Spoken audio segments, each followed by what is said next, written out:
Yes, Kenya. Tamu sana, tamu sana, tamu sana, yes, tamu sana. I want you to listen to Wambugu Ngunjiri, Nyeri Town Member of Parliament, after which we are just going to analyze that to see exactly what it means politically. Listen into this. That's Ngunjiri Wambugu. And Ngunjiri Wambugu is actually introducing a very interesting discussion that Tanga, William Ruto and his brigade have actually been propagating in the recent days. Ruto and his brigade on the mountain have been calling upon the president not to endorse any candidate or to campaign for any candidate. And also some few days ago, we saw some church leaders also coming out telling the president to be neutral. And those church leaders were being seen as if they were sent by William Ruto to gag the president from actually campaigning or declaring his favorite candidate. So why do you think, or why is William Ruto and his team actually calling upon the president not to campaign for his preferred candidate or to declare in public the candidate he supports? I strongly believe there are so many reasons that can explain that. But I want us to have a look at two strong reasons why Ruto and his team might be uncomfortable by President Uhuru Kenyatta actually declaring and campaigning for his preferred candidate. So in case you've just bumped here for the very first time, kindly subscribe, give this video a like. Thank you, God bless you, God bless Kenya. The first reason, and in our earlier video today, I also talked about that a bit.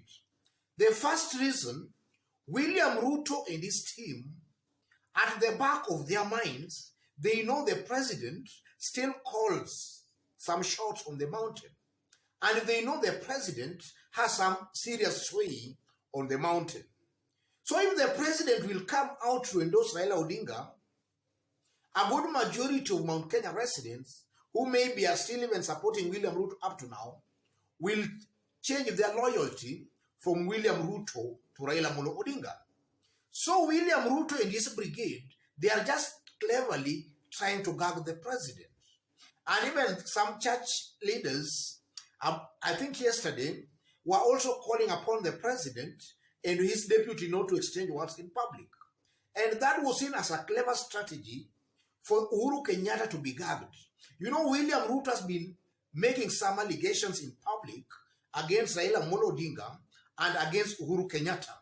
And Uhuru Kenyatta has never had the opportunity also to actually say his side of the story.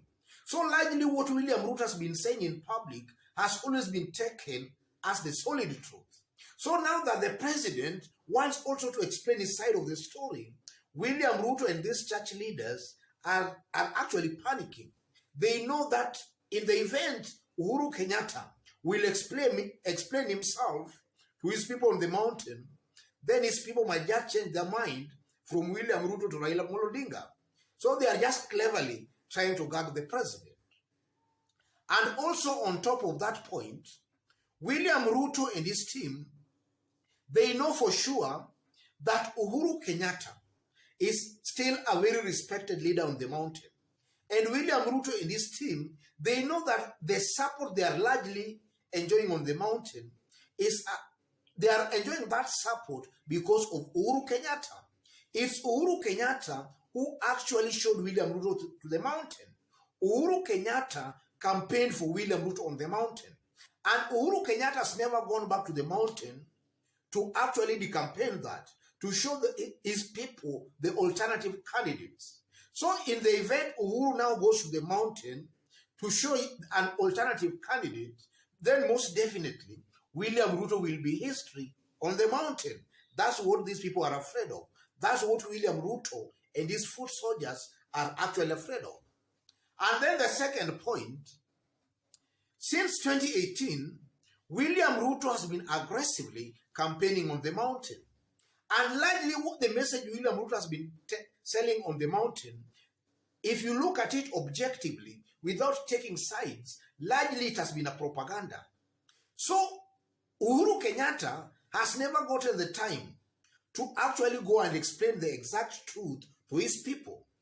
And that propaganda, all those lies William Ruto has been selling on the mountain have largely been taken as the truth.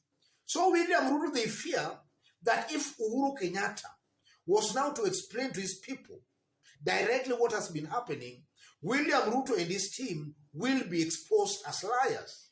Leaders who are just there, who are just out to use the masses for their own selfish political gains. So I believe William Ruto and his team, they know they have been lying to the people. And they know the support they are enjoying on the mountain, that support is shaky. It's a support that can desert them anytime. So they fear that in the event the president goes to the people, then their lives will just be exposed. And then in the eyes of a majority of Mount Kenya residents, they will be seen as people who are just out there to use the masses for their own selfish political gains. I believe those two reasons, ladies and gentlemen, explain best why William Ruto and his team are really against the president going to the mountain to endorse a candidate or to campaign for that candidate. Ruto and his team, they know their support on the mountain is a shaky kind of a support that can desert them anytime. And they know if Uhuru Kenyatta goes there, that support will desert them. And then Ruto and his team, they know they have largely been lying to the residents of Mount Kenya. And if the president goes there to actually start campaigning, then their lies will just be exposed. I believe those are the two main reasons why Ruto and his brigade are afraid of the president campaigning for Raila Amolo Odinga and actually showing clearly in public his preferred candidate. And they have also been using some church leaders to actually continue with that narrative of theirs. Because I strongly believe that Ruto has been campaigning very aggressively since 2018. He has been attacking the president in public, but the church was silent. Now that the president is now also going out to explain his side of the story, the church is now coming out to declare that there should be no public exchange between the president and his deputy. That to me is hypocrisy. Otherwise, ladies and gentlemen, just as I did state when we were starting, in case you've bumped here for the very first time, and so far you have not yet subscribed, kindly subscribe, give this video a like. To our fans, our subscribers here, I'm very much humbled, very grateful for the kind of support you are giving me here. God bless you, God bless Kenya.